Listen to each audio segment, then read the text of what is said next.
Hello everyone, this is Andrew from Crown Academy of English. Today's English grammar lesson, we are looking at verbs of being. So, in English there are two types of verbs. Number one, action verbs. So an action verbs describe an action that happens in the past, present or future. And the action can be a physical action. For example, Mark walked to the train station. Or it can be a mental or emotional action. Mark loves Jane. And the second type of verb is verbs of being. So now let's look at those. So verbs of being. Verbs of being do not describe an action. Nothing happens with a verb of being. A verb of being identifies who or what a noun is. Example: the car is red. The girl was tired. Jane is a doctor.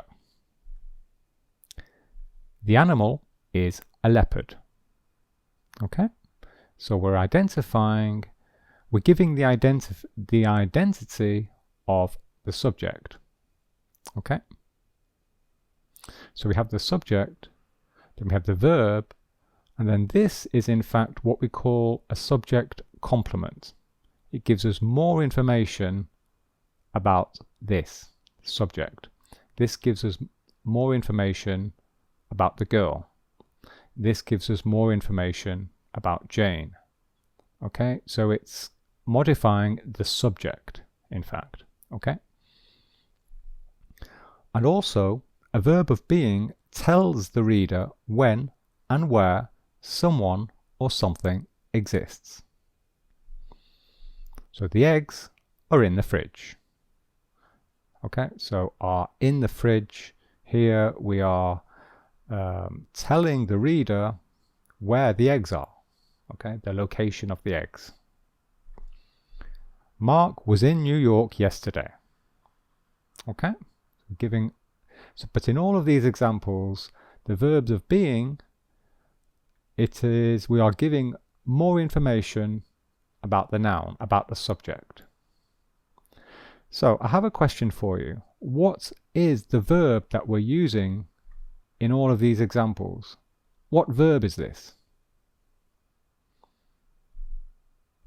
Well, verbs of being are forms of the verb be. So it's the verb be in all its forms. So am, are, is, was, were, will be, being, and been.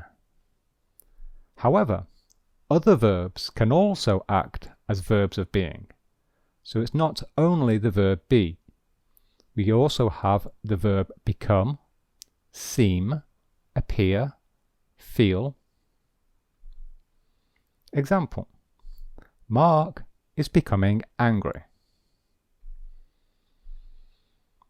The new manager seems friendly. John appeared tired. She felt ill. Felt is the past simple form of feel. It's irregular. And again, in all of these examples, we are giving more information about the subject. This is the subject complement. Angry, describing Mark. Friendly is the subject complement, and it is describing the new manager. Tired is describing John, and ill is describing she, okay, the lady. Okay? So these verbs are also verbs of being. Some verbs can act as both a verb of being and a verb of action. It depends on the context and how we use them. Let me give you an example with the verb look. The verb look. So she looks friendly. She looks friendly. This is a verb of being. Verb of being. So friendly is giving us more information about the girl. Okay? So this is not an object. This is a subject complement, giving us more information about the girl. It's another way of saying she is friendly. She seems friendly. She looks friendly. Now with the same verb look, we can say she looked at her watch. She looked at her watch. And in this example, looked, or the verb look, is a verb of action. Okay? She's looking at her watch. So watch here, this is an object of preposition. So we have a preposition at, and watch, her watch, this is the object, the direct object of that preposition. Okay? So the same verb can be used as a verb of being and a verb of action in some cases.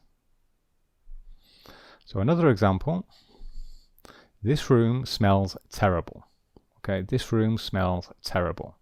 And again, this is a verb of being. This is a subject complement, giving us more information about the room.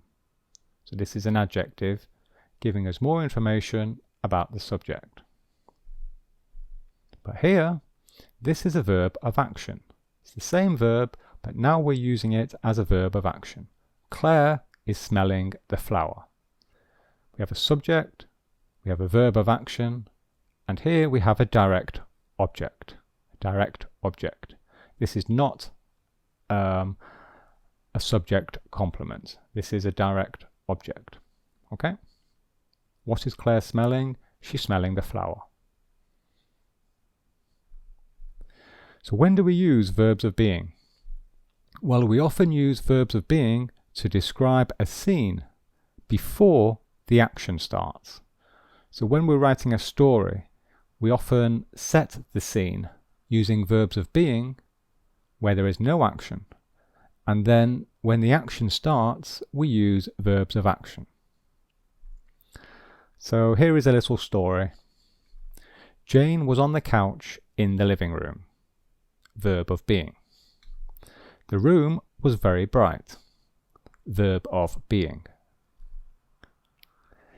Her dog, Toby, was on the armchair in front of the fireplace. Verb of being. Jane felt tired. Verb of being. And now the action starts. We have set the scene, we have described the scene. Now there is the action. She switched off the TV and went to bed.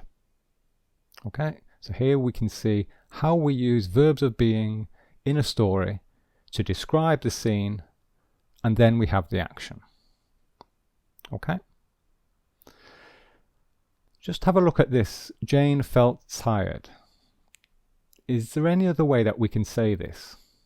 So let's look at this now in more detail. So be careful. Too many verbs of being are boring if you are writing a story. A good story needs action. Okay? A good story is when the reader can visualize the scene. So let's come back to this example. Jane felt tired. This is correct. This is grammatically correct. But is it good in a story? It's quite boring, isn't it? There is no real image. And that is because here we are telling the reader that Jane is tired, using a verb of being. Okay, we're just simply telling the reader. This is a better example. Look at this example. Jane yawned as she walked to the bathroom. She looked at her pale face in the mirror and shook her head as she saw the dark shadows under her eyes. So in this example, we are showing the reader that Jane is tired, using verbs of action. So notice the difference. Here we are telling the reader explicitly that Jane is tired, or Jane was tired. But here, notice we do not even use the word tired. We don't use the word tired, but we are showing the reader that Jane is tired through her actions. Jane yawned.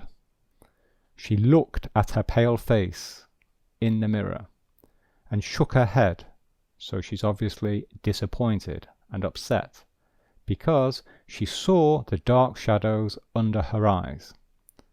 So in this paragraph we don't even mention the word tired, but we immediately understand and can see that she is very, very tired because we visualize the scene. Okay, so this is much better style if you want to write a story. If you're interested in learning how to write a good story, then this is the style that you should be aiming for. We call this concept in writing show, don't tell. So this is showing, this is good, and this is telling. This is bad. Okay, so good, very good storytellers. Think about your favorite books, your favorite stories. I'm sure if you look at the style, then they do a lot of showing and not much telling. And I'm going to talk about this in more detail in probably my next video on Thursday. Okay, so look for my next video called Show, Don't Tell, and we'll discuss this in more detail. So a very quick summary of this video. A verb of being identifies who or what a noun is. A verb of being tells the reader when and where someone or something exists. We usually use the verb be as a verb of being. And there are other verbs of being: become, seem, appear, feel, look, taste, smell. Verbs of being allow us to describe a scene. However, too many verbs of being are boring if you are writing a story. Try to show the reader the scene using verbs of action. Okay? So that's the end. Here is a link to our IELTS online course if you're interested in preparing for the IELTS exam. And here are some other videos that I recommend. Don't forget to subscribe to my channel to be informed about all of my videos. Thanks for watching.